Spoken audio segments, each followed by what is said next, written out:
A ideia aqui não é ser uma aula, é ser um bate-papo. Eu vou apresentar para vocês o TL++, talvez alguém já conheça alguma coisa ou não. E se alguém quiser acrescentar alguma coisa, fica à vontade, a gente está aqui para conversar. Eu vou apresentar as coisas que o TLPP oferece para a gente. Não vai dar para falar sobre tudo, é o mundo, tem muita coisa já implementada e muita coisa que vai sair ainda. A ideia é a gente falar aqui os principais pontos, os principais aspectos da linguagem, o que é importante para a gente estar trabalhando e tal quanto antes já implementando aí o nosso dia a dia na TOTS. Eu só vou deixar também um aviso. Eu moro no Paraná hoje e não sei se chegou a notícia aí para todo mundo. A gente está recebendo uma frente fria muito grande e aí minha esposa acabou que teve que vir para o escritório também porque está muito frio na casa. Então, se vocês virem alguém andando aqui passando, não se incomodem não, por favor, que ela está ali atrás. Mas é porque está muito frio, o quarto aqui é o lugar mais quentinho que a gente tem, tá bom? Já deixar o recado aí para vocês. Bom, vamos começar aí, como eu disse, fiquem à vontade, tá? Espero aí que vocês perguntem, a gente troca uma ideia e para tá conversando melhor sobre o TL++. Para a gente começar, o primeiro ponto que a gente vai falar aqui é que o que é o TL++, né? O TL++ ele é a evolução da DVPL. Muita gente aí na rua, no dia a dia, fica preocupado. Eu vim da rua, então eu sei muito bem o que é isso. O pessoal fica assim, poxa, mal aprendi a DVPL, mal conheço a DVPL, e a TOTO já está lançando uma nova linguagem. Como é que eu faço um negócio em TL++? As pessoas acham que é um negócio obscuro, é uma coisa nova, totalmente diferente. E principalmente quem é mais velho, né, acaba não se atualizando muito, fica mais preocupado ainda, fala, poxa, como é que eu vou trabalhar? Vou perder meu emprego, enfim. E não, a TL++ ele é apenas a evolução do ADVPL. É uma abreviação ali, né, de TOTS Language Plus Plus, então TL++ ou TLPP, pode ser chamado dos dois. Ela foi desenvolvida ali em 2018, já com o início do seu projeto, já está disponível desde o Lobo Guará, já é possível compilar fontes, isso, Lobo Guará, desculpa, eu ia falar Arpia, mas é o Lobo Guará mesmo. Está disponível desde o Lobo Guará ali para compilar os fontes, não tinha tantos recursos naquele binário, hoje já tem bem mais recursos. E a grande vantagem ali é trazer várias funcionalidades de linguagens de mercado que a gente vê em outras tecnologias para o ADVPL. O ADVPL ele acaba sendo uma linguagem que traz um legado muito grande. Então, para implementar certas features, né, certos recursos na linguagem, não daria para ser feito ou se colocar, até daria, mas iria gerar um impacto muito grande e talvez um impacto até negativo na rua aí. Então preferiram criar uma nova, apenas uma nova extensão, né? Como está ali a extensão da linguagem agora é TLPP. A partir do momento que você coloca um fonte como TLPP, ele já segue esses padrões. Mas é um ADVPL com melhorias. Então, a gente vai ver aqui que a sintaxe do TL++ é a sintaxe do ADVPL com algumas features, algumas melhorias ali. A gente comentou um pouquinho, né? Mas por que uma nova linguagem? Né? Por que foi feita uma nova linguagem? Como eu disse ali, né, a gente teve várias melhorias e nem todas eram compatíveis com todo esse legado, né, que o ADVPL tinha ali. Para não causar uma necessidade de refatorar, né, dos clientes refatorarem todos os seus projetos, da TOTOS refatorar todos os seus milhares de fontes, foi feito aí essa nova extensão que vai ter usando essa extensão, você já tem as novas características aí do ADVPL. E também, né, por ser uma evolução, não é uma nova linguagem, não é algo totalmente novo, é apenas uma evolução. Se você pegar um fonte seu PRW, né, um fonte ADVPL, e renomear para TLPP e compilar, você tem um fonte TLPP. Você não, o princípio serve da mesma forma. Então, por exemplo, se você pega um fonte simples e renomeia para TL++, você já tem um fonte TLPP e você vai implementando os novos recursos gradativamente. Porém, a gente até tinha discutido isso na outra Knowledge Week aqui com o Hernani, e ele frisou bem esse ponto, não é recomendado que a gente faça isso aqui dentro da TOTS, tá? a gente mantém o que tem, e se porventura a gente for ao longo dos meses aí, dos projetos, a gente tiver necessidade de mudar para TL++, vai ser feita uma avaliação, enfim. Porque pode ser que você mude e aparentemente funcione, mas talvez alguma coisa ou outra não vai funcionar.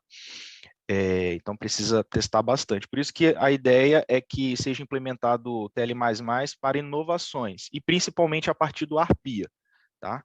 Uma coisa que a gente comentou lá na outra Knowledge Week é que é para inovações a partir do ARPIA. Tá? A gente vai incorporar essas novidades no TL++. Apesar de já ser compatível com o Lobo Guará. Tá? E aí eu dou um ponto de atenção ali, né? É necessário que a gente atente-se quando migrar de um fonte complexo por conta das mudanças significativas do TL++. Como, por exemplo, nomes longos. A gente vai falar sobre nomes longos. Então, um ponto aí de atenção. Se você for pegar um fonte PRW e simplesmente renomear, vai funcionar, ele vai compilar, mas pode ser que você tenha colaterais. E aí, por exemplo, você tinha uma função que tinha ali seus 11 caracteres, por exemplo. A gente sabe que o limite de tamanho de função é 10 caracteres na DVPL. Aí você tinha 11 caracteres. Até, né, o ADVPL, você compilava aquele fonte, ele só entendia, ele só reconhecia os 10 primeiros caracteres. A partir do momento que você compila ele em TLPP, ele vai reconhecer os 11. Então, seu projeto pode acabar não funcionando, enfim.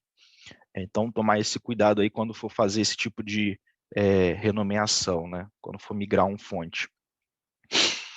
Uma outra informação bacana, TH é a extensão dos includes do TL++. Vou criar um include novo, vou criar um include, né? Meu projeto ali.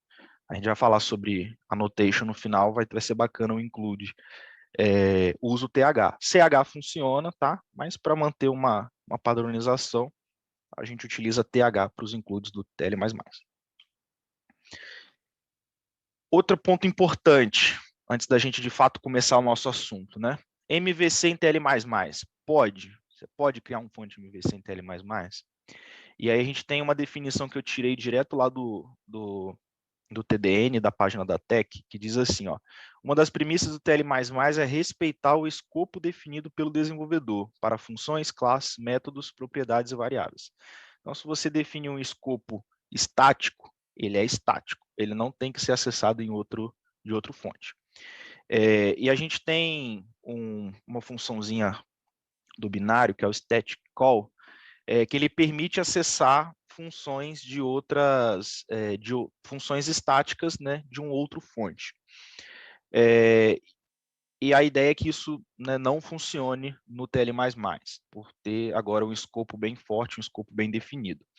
E então ele fala, né, em fontes com extensão TL++, TLPP, as funções definidas como estáticas somente poderão ser acessadas por funções ou métodos pertencentes ao mesmo código-fonte. Então, é exatamente o comportamento que ela foi feita. Se definir uma função estática, ela só vai ser acessada por meio daquele fonte. E o MVC, ele usa essas características de função estática, né? O menu def, o model def, o view def, menu def, todas essas são funções estáticas que ele precisa acessar, né, dos seus fontes internas lá do framework. Então, tanto rotinas que fazem uso do static call como o MVC propriamente dito, eles não vão funcionar em TL++. Talvez funcione em parte, mas acaba que o risco de dar problema é muito grande. Então, se for desenvolver um fonte MVC, pelo menos a estrutura viewDef, modeldef, menudef tem que estar em PRW. Não sei se vão mudar esse comportamento, mas a princípio não pode ser TL++ fontes MVC. Mas você pode, por exemplo, criar suas classes, criar suas funções em fontes TL++ e usá-las dentro do MVC. Então você, como eu comentei, deixa o fonte PRW somente para a estrutura MVC básica, viewDef, modeldef e menudef, e o restante, né, toda a sua lógica, suas regras de negócio, você faz as chamadas dentro do MVC para o fonte TL++. E aí você consegue usufruir os recursos do TL++ dentro do MVC, tá? Então seria essa ideia. Se alguém tiver alguma dúvida, como eu disse, fiquem à vontade. Caso você possua rotinas que façam uso direto a Statical, aconselhamos então refatoração, se for migrado para TL++. Bom, como a gente tem bastante documentação sobre esse assunto, para não ficar algo totalmente obscuro e também deixar vocês pesquisarem e estudarem melhor, eu coloquei vários QR Codes ao longo da apresentação que tem os links da documentação referente àquele assunto que a gente está falando. Então, se você tiver aí no seu celular um leitor de QR Code ou no seu computador um leitor de QR Code, já deixa preparadinho aí, e aí conforme aparecem os links, vocês vão lá, pegam o link do código e já salva aí para depois dar uma olhadinha, tá? Para a gente ter bastante informação. Gabriela. É da pergunta do Luciano, né? Isso. Escopo, tu falas em tipagem de variável. Também entraria no assunto escopo, tá? Mas a gente vai falar mais sobre isso em encapsulamento daqui a pouquinho. Que é onde a gente vai falar sobre o escopo de uso das funções, dos métodos, enfim, até mesmo dos atributos, tá bom? Não é necessariamente isso que eu falei do escopo sobre tipagem, mas a gente vai falar sobre eles também. A nossa agenda aí, então, a gente vai falar aí primeiramente sobre ambiente de compilação, depois tipagem TL++, inicialização default, um recurso muito bacana. Namespace, nomes longos, encapsulamento e método estático, JSON nativo e a novidade agora desse mês é o annotations. A gente não conseguiu falar sobre annotations na outra Knowledge Week, vamos falar dessa vez. E vamos mostrar algumas outras features que tem. Então, não são só essas, né? Como eu disse, tem várias outras. A gente vai fazer ao longo de cada ponto uma demo. Eu vou parar aqui a apresentação, a gente vai mostrar no código, vai fazer alguns exemplos. E aí é bem interessante, vocês não precisam copiar, não precisam repetir, depois, se quiserem, a gente repassa esse material. Mas é interessante ver o funcionamento, a gente vai mostrar aqui, e fique à vontade para tirar dúvidas e questionar, perguntar, faz um exemplo assim, faz um exemplo tal. A ideia é que a gente trabalhar junto para todo mundo sair daqui entendendo e já querendo usar o TL++ também todo momento. Deixar os chefes loucos de vontade de mexer com o TL++.